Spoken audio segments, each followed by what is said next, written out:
Hello everyone, how's it going? My name is Dan the Tutor. In today's video, we're going to be talking about how to factor. This is probably one of the most, if not the most important skill to learn in Algebra 1. So it's really important that we have a strong foundation on how to factor. And so let's start with an example. Y equals x squared plus 9x plus 14. And I want to factor this. So first of all, a lot of teachers teach it with this cross method where you put the b term up top and the c term in the bottom, and then the two sides have to be factors of c that add up to b. But I'm not going to teach it that way because that's just not the way I do it. In my opinion, my way is very simple. All I have to do is figure out what are the factors of 14. And really the pair of factors is what matters. So for instance, one pair of factors is 1 and 14. The other is 2 and 7, and that's it. These are my pairs of factors. And so that means one of these two must be right. Now, how do I know which one's right? Well, this is the complicated part. But first, I notice that this is plus. When that's plus, I know that my factors are going to have the same sign. That means that they're either both positive or both negative. In this case, I'm just going to tell you it's both positive because it's positive everywhere here. I don't even see a negative sign. And then how do I know if it's 1 and 14 or if it's 2 and 7? Well, I look at the middle term, the 9x, specifically that 9. And I have to choose the factors that add up to 9. And I say add up because, again, it was plus 14. If it was minus 14, it would have to subtract to 9, which we will be doing later today. So anyways, I think 2 and 7 is the right choice because 2 plus 7 is my middle term, 9. And then look what this equals. X plus 2 times x plus 7. And this is how we factor. Now, sometimes it asks an additional question to set it equal to 0 and solve. If it ever asks you this, then all you need to do is flip the sign on the plus 2 and the plus 7. So in other words, x equals negative 2 and x equals negative 7. This would be called the solutions to this equation. But I'm not going to focus so much on that today. Right now I'm just focusing on factoring. And so here's another one about what I'm talking about. If I have this function, x squared minus 2x minus 8, I notice that this is minus 8 this time, and that minus means that my factors are going to have opposite signs, meaning one's going to be positive and one's going to be negative. And my factors of 8, my factor pairs, we got 1 and 8 and 2 and 4. And since I want to subtract them because of the minus 8, and I need them to subtract to negative 2, it means it's going to be 2 and negative 4. So my final answer is x plus 2 and x minus 4. And here's another neat trick that you can use to check if your answer was right.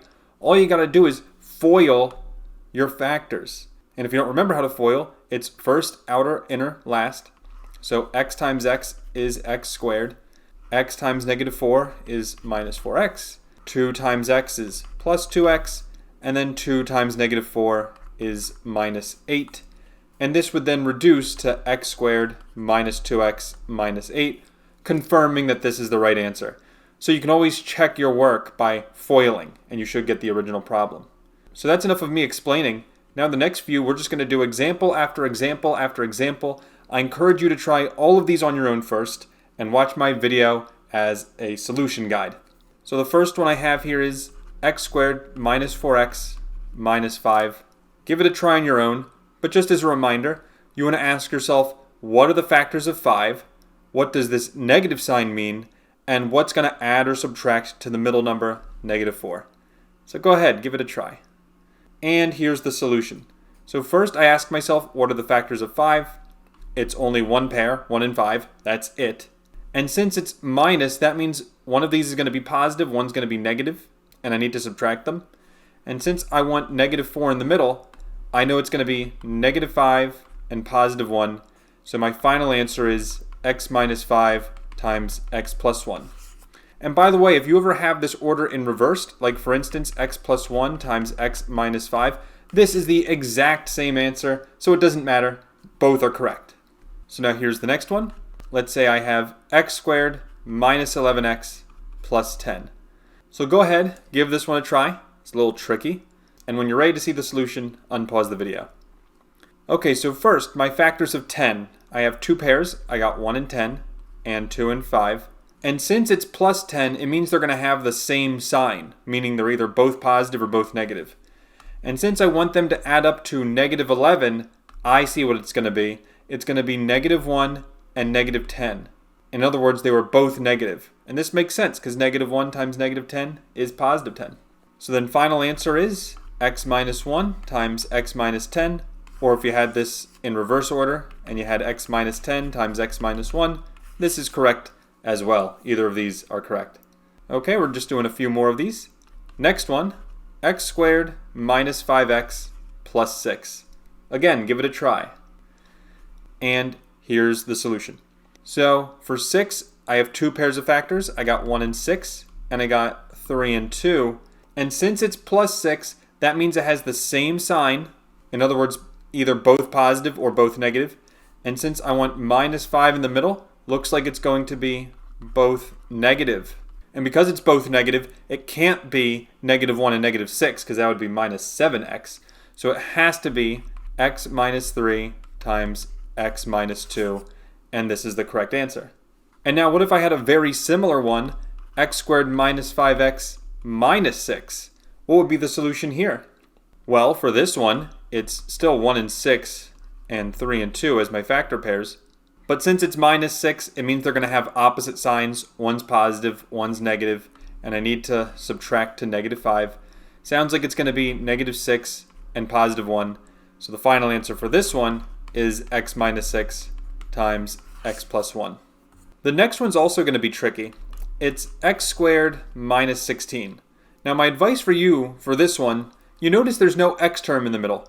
That's fine. If there's no x term, you can make it yourself. All you have to do is write plus 0x and then minus 16. And now it's the same problem as we've been doing. So first, the factors of 16, there's a lot. There's 1 and 16, 2 and 8, and 4 and 4. And since it's minus, it means they're going to have opposite signs. One's positive, one's negative, and it needs to add up to 0. So then that means, logically speaking, this has to be x plus 4 times x minus 4. That's the only one that will work. So this is the solution. And by the way, this one has a special name. It's called a difference of two squares. In other words, x squared and 16 are both squareds. So for instance, if I have x squared minus 64, I know the square root of 64 is 8. So then a shortcut could be, we know the answer is going to be x plus 8 times x minus 8. That's the shortcut for these difference of two squares when you know the square root.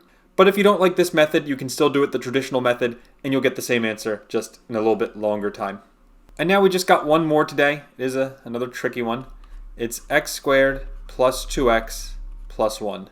So go ahead, think about this one for a minute. Maybe the answer is no solution. And here's what I'll say about this one. First, the factors of 1. There are factors. There's only one pair. The factors are 1 and 1. And since everything's plus, it has to be the same sign, both positive. And 1 plus 1 is 2. So that means the answer is just x plus 1 times x plus 1, which kind of looked like a trick question almost. Now this is cool because this is called a repeated root, because it's the same thing twice. So another way you can write this, optionally, is you can write x plus 1 squared, and that would also be correct. And so that's all the examples I have today on Introduction to Factoring. Thank you all for watching. If you have any questions, please post them in the comments. I hope you all have a great rest of your day, and I'll see you in the next video. Take care, and bye-bye.